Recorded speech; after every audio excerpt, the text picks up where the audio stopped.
This is more about life in the time of the coronavirus COVID-19 epidemic. I was writing about stress in this year 0 CE and the many disparate, desperate things tearing away at us, and I realized what exactly that was. Now I'm aware that I sign these videos off as appropriate for children, and I do it because children have to live through this too. And while, yes, we try to shield them, I don't think lying about it does any good. They can know, they have a right to know what is going on. And what all of this spiraling, threatening mess around us is, it's what is called a clusterfuck. Sometimes they call it a perfect storm, when everything goes seriously wrong all at once. And this is a very damaging thing.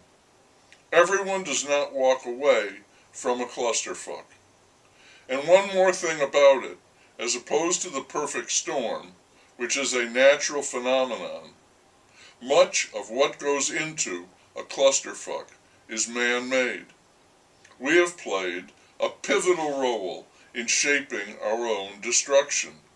I'd be surprised if many people disagreed with that. I'm not proud of it, but I think it's true, and I think it's part of what children should know.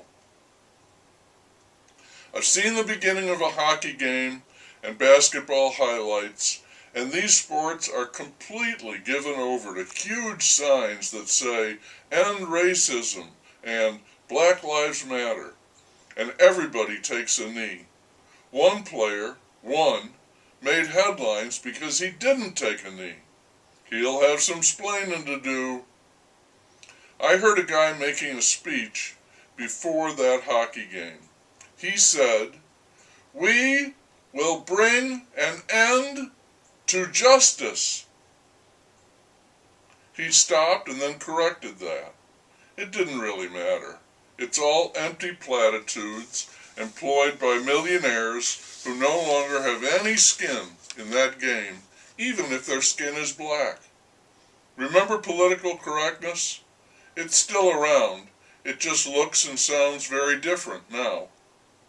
I will continue to insist that our huge problem right now is not racism, but poverty. Poverty is a sickness, and people treat it like it's contagious. If you've got it, they don't want to be around you. Poverty is another example of a clusterfuck. Boy, is it ever. These millionaire athletes, if they ever knew it, now they've left poverty far behind, and they don't even want to think about it.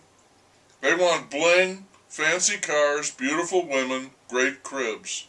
They can call for an end to racism, but they won't do a thing about poverty. Budweiser has come out with their beer in red, white, and blue cans. To hell with the coronavirus. Drinking their beer is the patriotic thing to do. If I were on their marketing staff, I would offer a special price to veterans and unemployed people. Veterans is an obvious move, and the unemployed people, hey, they deserve a break. Sure, you're out of work, and they're monkeying around with your payment, but you can still be a patriotic American, sitting there on your recliner, soaking up the suds while you watch the pro teams play. Yeah, the hell with the Clydesdales, and the hell with that coronavirus too. Here's a bet that I would be willing to freely make with anyone. That the people who were living stupidly in an economic sense and are now drowning financially, looking for a bailout, these people will not draw a lesson from this. They will come back stupider than ever. They're like a gambler who has been steadily losing.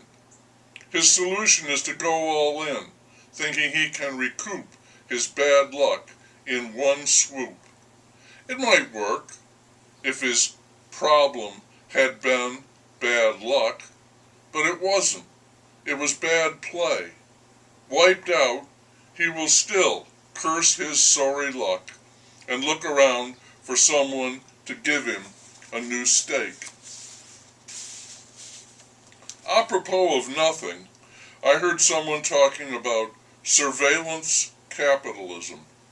You can figure out what that is if you think about it for a moment. Uncle Google is watching you. What bothers me about it is that it involves a violation of the privacy of an individual. However, that individual invited the violation by publicly interfacing, in many various ways, with corporate entities that collect disturbingly vast amounts of information, and use that as a lure to get customers to buy more of what they've already bought. So it's an enormous sucker play, and that brings us around to P.T. Barnum. Barnum, my God, he would have loved the internet, like a pig in slop.